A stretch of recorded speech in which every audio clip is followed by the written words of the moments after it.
Assalamu alaikum and good evening. This is Ishan Isaac with Ishan on air, and our key news today: CDC Director Susan Monares refuses to step down, arguing only Trump can fire her. And this is another aspect of what's going on in Washington D.C. now. The CDC is the National Center for Emergency and Zoonotic Infections Diseases told colleagues Daniel Jernigan uh, that he was leaving due to, quote, the current contacts in the department. So, because there have been some departures, there have been some other people who have left and leaving, and then CDC's Chief Medical Officer, Deborah Corey, and the head of the National Center for Immunization and Respiratory Diseases, Dimitri Dukakis, also announced their departures. So, Ari's message to CDC staffers warned about the, quote, rise of misinformation, unquote, about vaccines. She also argued planned cuts to the agency's budget will hurt the CDC. Quote, for the good of the nation and the world, the science at CDC should never be censored or subject to political pauses or interpretations, unquote, wrote Ari, who worked at the CDC for over a decade. Quote, vaccines save lives. This is an indisputable, well-established scientific fact, unquote. And this is where, what can I say at this point other than let science be science, let politics be politics. If you're going to mix science with politics, if you're going to mix religion with politics, we are heading for a disaster. And that disaster has already happened based on what we're seeing all over the world and what we're seeing in the United States of America. And you got to go ask those people who have been elected in office, who are serving because they are there to serve the public. And you got to go ask them at the local, state, and federal level. That's just my humble opinion and message. Now, Monares holds a PhD in microbiology and immunology, though unlike most prior CDC directors, she is not a medical doctor. She previously served as deputy director of the Advanced Research Projects Agency for Health, a federal agency that backs advanced medical research. She also worked in the Obama era White House's Science and Technology Office and the Department of Homeland Security during Mr. Trump's first term. In its ex post, HHS, which is the Health Human Services, thanked Monares, quote, for her dedicated service for the American people, unquote, and said Secretary of Health and Human Services Robert F. Kennedy Jr., quote, has full confidence in his team, unquote, at the CDC. At least three other senior CDC leaders have resigned from the agency, according to resignation emails obtained by CBC News. So this is where people should pay attention to this. They should ask the right questions because I report, you decide. That's what every American and every citizen and every person living in the United States should be following the news and pay attention and then ask the right questions to those who have been trusted to lead and have been trusted to serve the public and the public interest. The Washington Post has reported DC judges and grand jurors push back on Trump policing surge. A federal grand jury refused 3 times to indict a woman accused of assaulting an FBI agent as magistrate judges question tactics in other arrests. Now, let me be clear. It's definitely alarming when people attack or become physical with the federal officers. But at the same time, given the situation that we are in, many people, they are definitely pushing the envelope. And this is where some courts are coming and ruling that, okay, well, the tactics of some of these agents and those who are in mask is not in alignment with the policies of the United States at large in terms of how the Constitution should be enforced and how the rules have been put in place for decades. And now this is where even judges are certainly putting their foot down. But the United States Supreme Court, there was a very good discussion that I was listening to on satellite radio, and they were talking about how United States Supreme Court became very politicized in 2000.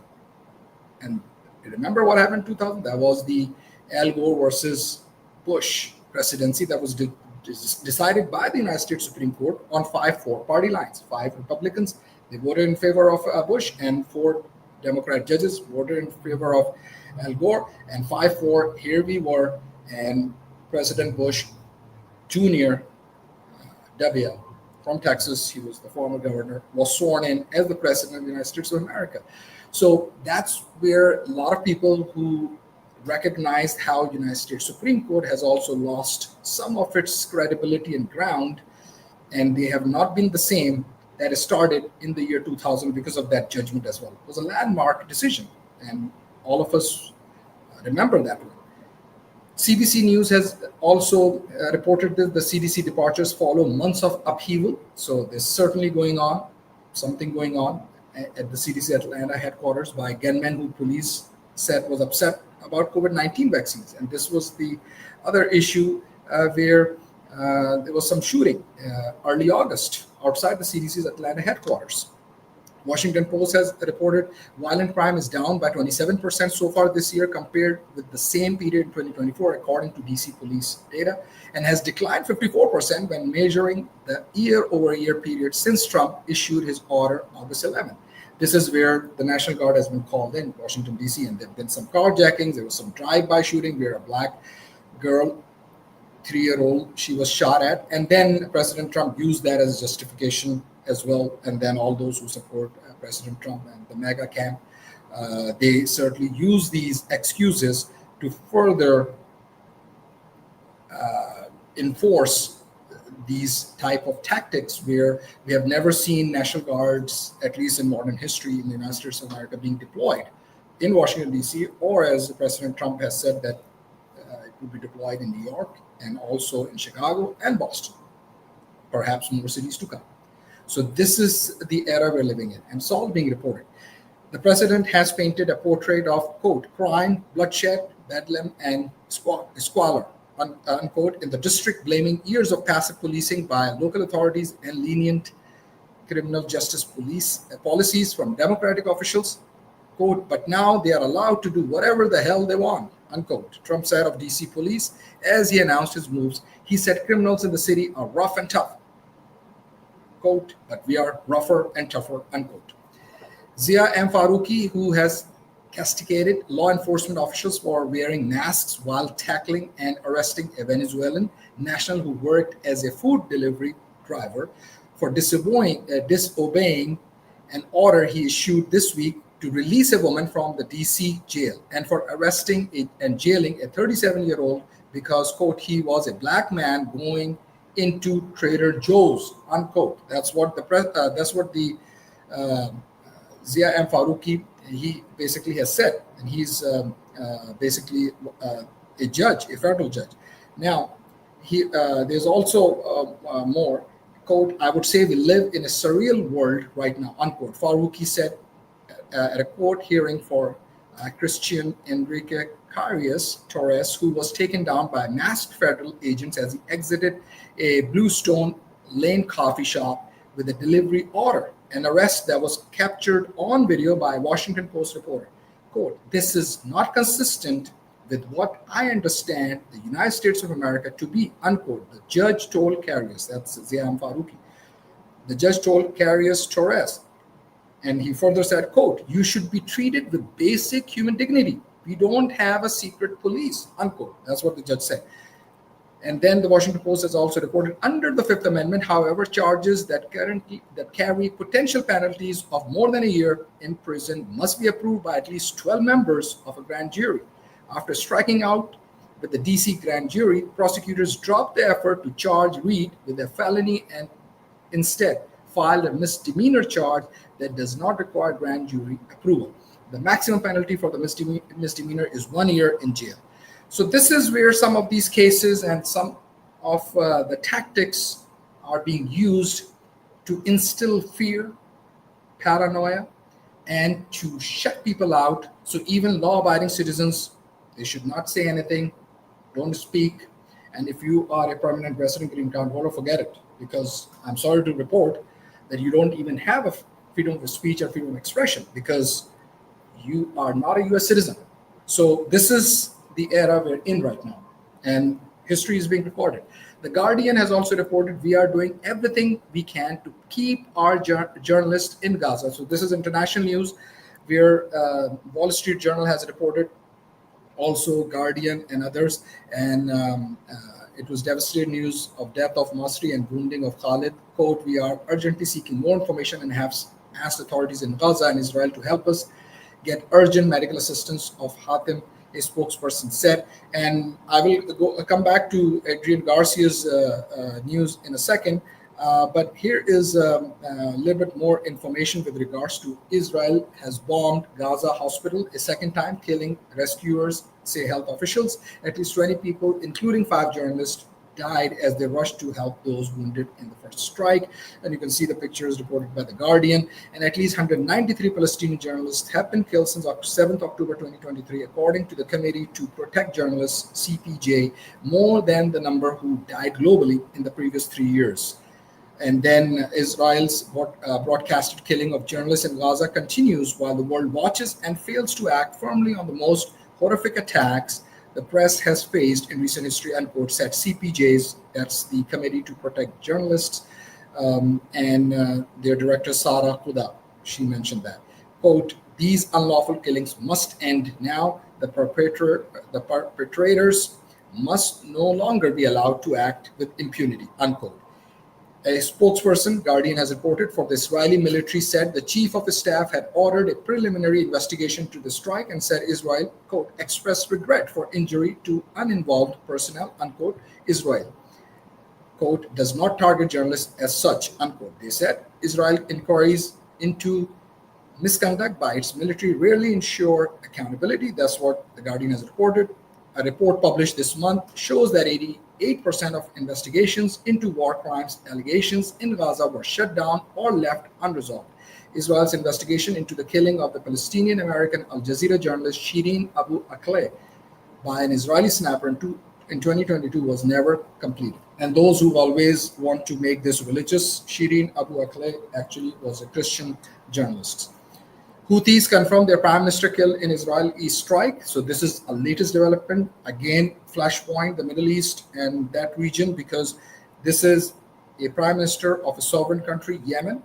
And Yemen's Houthis rebel movement has confirmed, this is reported by BBC and CNN and others and all major outlets. Prime Minister Ahmed Ghalib Nasser al-Rahawi was killed in an Israeli airstrike earlier this week. The Iran-backed group said several other senior officials were killed when the Israel Defense Forces IDF targeted Yemen's capital, Sana'a, which is the capital, on Thursday.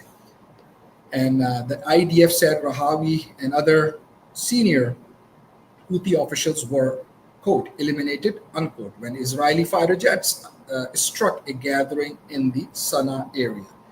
And Fox News has reported Israel eliminates Houthi prime minister in Yemen airstrike targeting senior government officials. And you can see this was reported in the past 24 hours as well. IDF intercepted some missiles launched from Yemen, and then Houthis stormed UN buildings in Yemen, in Yemeni capital, after Israel killed PM and other ministers.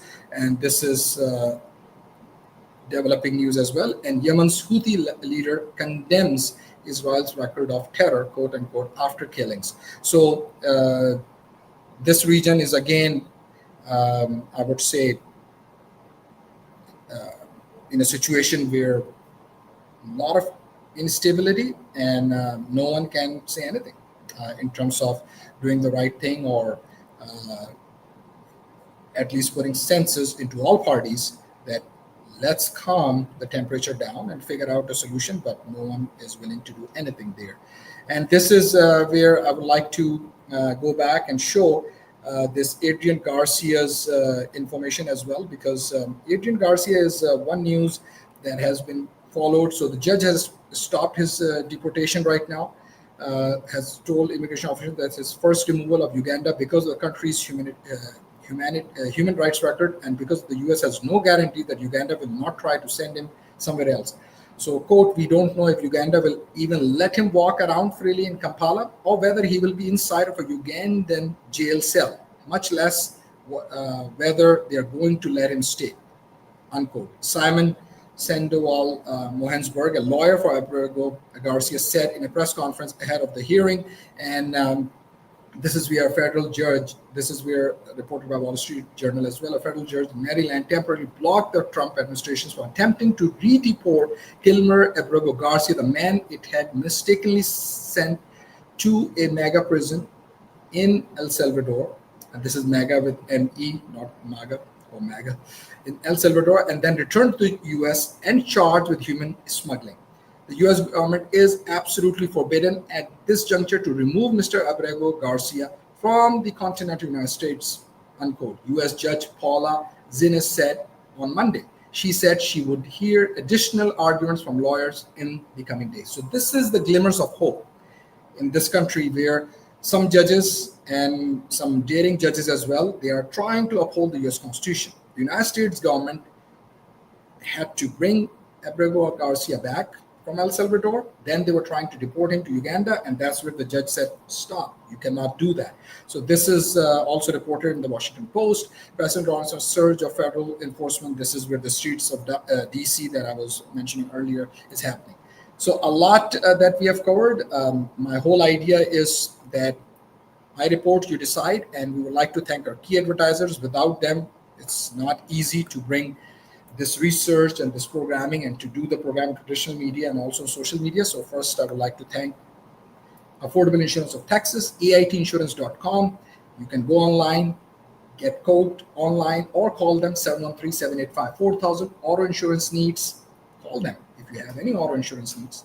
If you need commercial insurance, health insurance, business insurance, homeowners insurance, call 713-785-4000. They have multiple locations, not only Houston, greater Houston area, but in Texas. And you can go online, AITinsurance.com, 713-785-4000. That's Affordable Insurance of Texas, and get a quote for auto insurance policy, and you will save hundreds and thousands of dollars. So call them, 713-785-4000. AITinsurance.com is their web address. And I would like to thank Roop Saree as well, Roop Saree Palace, as you can see on the slide and on your screen. Beautiful dresses from grooms, for brides, and for men and women, and for boys and girls, and for all age groups, and imitation jewelry and custom jewelry, you name it, they got it.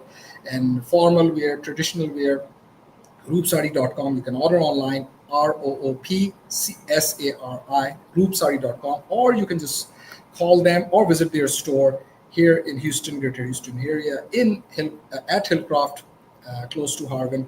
832-267-0065 is the number, 832-267-0065. That's Roop Saree Palace, thousands of square footage, and under one roof you'll find all of these beautiful dresses. With that, I would like to sign off from social media, continue with our legacy media, and thank you again for watching. And if you have not subscribed my YouTube channel and not connected with me on Facebook, please do. And again, I report, you decide, and all this news we got to make sure. And there's so much information that is happening because midterm elections are next year and a lot is going on. So again, thank you for watching.